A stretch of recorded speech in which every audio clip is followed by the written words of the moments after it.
मित्रांनो, या आठवड्यात एकूण 4 सदस्य हे घराबाहेर जाण्यासाठी नॉमिनेट झालेत. तर आज शुक्रवार दुपारी 12 वाजेपर्यंत वोटिंग लाईन्स सुरू होत्या. आता त्या बंद झाल्यात. तर कोण आहे टॉपला, कोण आहे बॉटमला, एकंदरीत फायनल वोटिंग ट्रेंड आलेत. कोण जाऊ शकतो या आठवड्यात बिग बॉस मराठीच्या घराबाहेर?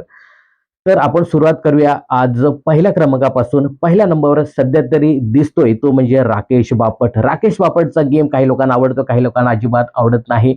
काही लोक अजूनही सांगताना दिसतात की राकेश बायकांच्या खांद्यावरती बंदूक ठेवून खेळतोय, त्याचा असा वैयक्तिक गेम नाही. असं असून देखील सध्या राकेश या वोटिंग ट्रेंडमध्ये पहिल्या स्थानाने स्ट्रॉंग पोझिशनवरती आहे. काहींना गेम आवडतो राकेशचा, काहींना गेम आवडत नाही. परंतु एकंदरीत पाहता राकेश हा बिग बॉसच्या घरातील एक स्ट्रॉंग कंटेस्टंट आहे. सध्या या वोटिंग ट्रेंडमध्ये तो पहिल्या स्थानी आहे. नंबर 2 वरती आहे तो म्हणजे रोशन दादा भजनकर. रोशन दादाला चांगली वोटिंग होताना दिसते. कालपर्यंत तो थोडासा बॉटमला 3ऱ्या स्थानी होता. आज मात्र त्याला चांगली वोटिंग झाली. त्याच्या फॅन्स लोकांनी त्याला बऱ्यापैकी वोटिंग दिली. परंतु मित्रांनो, बिग बॉसच्या घरामध्ये नुसती वोटिंग असून चालत नाही. गेल्या आठवड्याचं उदाहरण बघा. सचिन दादा हा वोटिंगमध्ये टॉप 5 मध्ये होता, तरी तो गेला. बिग बॉसच्या घरामध्ये कंटेंट खूप महत्त्वाचा आहे, विशेष करून मराठी बिग बॉसमध्ये.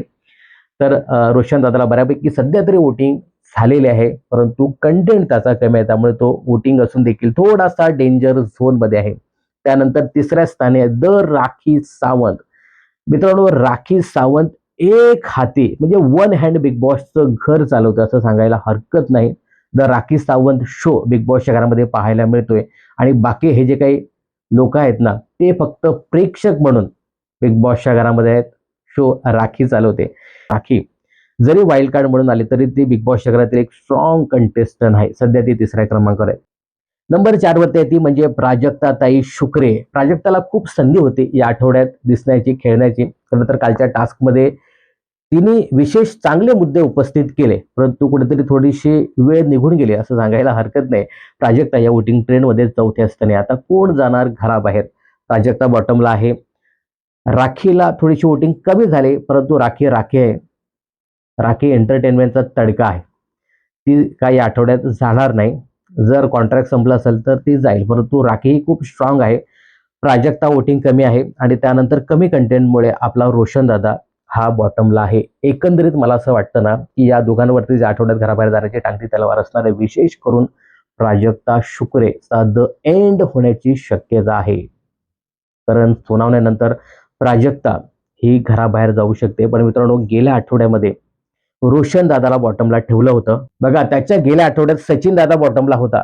त्यामुळे जो बॉटमला होता तोच परत नॉमिनेट झाल्यानंतर तो बिग बॉसच्या घराबाहेर जातो. तर गेल्या आठवड्यामध्ये बॉटमला ठेवलेलं ते म्हणजे रोशन दादाला. तोच जर फॉर्म्युला बिग बॉसने वापरला तर यावेळी मग रोशन दादा घराबाहेर जाऊ शकतो असं एकंदरीत दिसतंय. तर बघू बिग बॉस कोणाला काढतात, रोशनला काढतात की मग प्राजक्ताला काढतात. पाहणं खूपच इंटरेस्टिंग ठरणार आहे. काय वाटतं तुम्हाला?